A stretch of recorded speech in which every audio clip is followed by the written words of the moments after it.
ಹಿರೇಹಾಳು. ಅಧಿಕ ಮಾಸ ಎಂದರೇನು? ಅಧಿಕ ಮಾಸ ಪ್ರಾರಂಭವಾಗುವುದು ರವಿವಾರ ದಿನಾಂಕ 17/5/2026. ಅಧಿಕ ಮಾಸ ಮುಕ್ತಾಯವಾಗುವುದು ಮಂಗಳವಾರ ದಿನಾಂಕ 16/6/2026.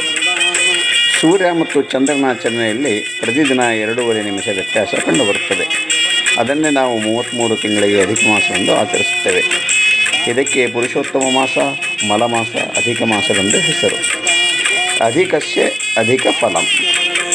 ಶ್ರೀಮದ್ಭಾಗವತಃ ಭಕ್ತ್ಯಾ ಶ್ರೋತವ್ಯಂ ಪುರುಷೋತ್ತಮಃ ತತ್ಪುಣ್ಯ ವಚಸಾ ವಕ್ತುಂ ವಿಧಾತಾಪಿ ನ ಶಕ್ನುಯಾತ್ ಎಂಬ ಶಾಸ್ತ್ರದ ವಾಕ್ಯದಂತೆ ಅಧಿಕ ಮಾಸದಲ್ಲಿ ಒಂದು ದಿನ ಭಾಗವತಾದಿ ಪುರಾಣಗಳ ಶ್ರವಣದಿಂದ ಪುರಾಣಗಳ ಫಲವನ್ನು ನಿರ್ಣಯಿಸಲು ಬೃಹಸ್ಪತಿ ಮೊದಲಾದ ದೇವತೆಗಳು ಅಸಾಧ್ಯ ಎಂದು ಹೇಳಲಾಗಿದೆ.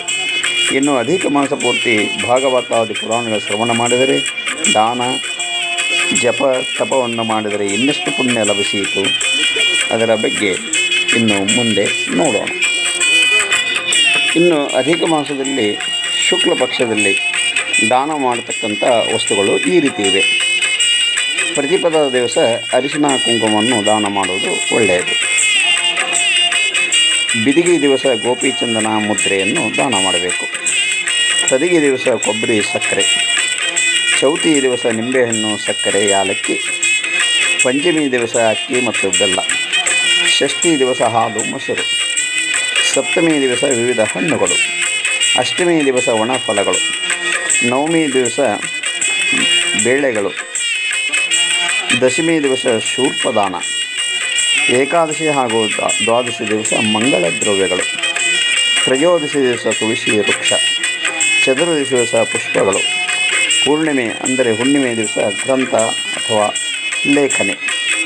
ಇನ್ನು ಕೃಷ್ಣ ಪಕ್ಷದೊಳಗೆ ಪಾಡ್ಯ ದಿವಸ ತರಕಾರಿ, ಬಿದಿಗೆ ದಿವಸ ಪೂಜಾ ಪಾತ್ರೆಗಳು, ತದಿಗೆ ದಿವಸ ಛತ್ರ ಚಾಮರ, ಚತುರ್ಥಿ ದಿವಸ ಪಾದರಕ್ಷ, ಪಂಚಮಿ ದಿವಸ ವೃಕ್ಷಗಳು, ಷಷ್ಠಿ ದಿವಸ ದೀಪಸ್ತಂಭ, ಸಪ್ತಮಿ ದಿವಸ ವಿವಿಧ ತೈಲಗಳು, ಅಷ್ಟಮಿ ದಿವಸ ತುಪ್ಪ ಮಧು, ನವಮಿ ದಿವಸ ಪಾಕಪಾತ್ರೆಗಳು, ದಶಮಿ ದಿವಸ ಪ್ರತಿಮಾ ಶಂಖ, ಏಕಾದಶಿ ಹಾಗೂ ದ್ವಾದಶಿ ದಿವಸ ಸುಗಂಧ ದ್ರವ್ಯಗಳು, ತ್ರಯೋದಶಿ ದಿವಸ ಅವಲಕ್ಕಿ ಬೆಲ್ಲ, ಚತುರ್ದಶಿ ದಿವಸ ಹತ್ತಿ ಬತ್ತಿ, ಅಮಾವಾಸ್ಯೆ ದಿವಸ ತಿಲ, ಶುದ್ಧ ಪ್ರತಿಪದ ಅಂದರೆ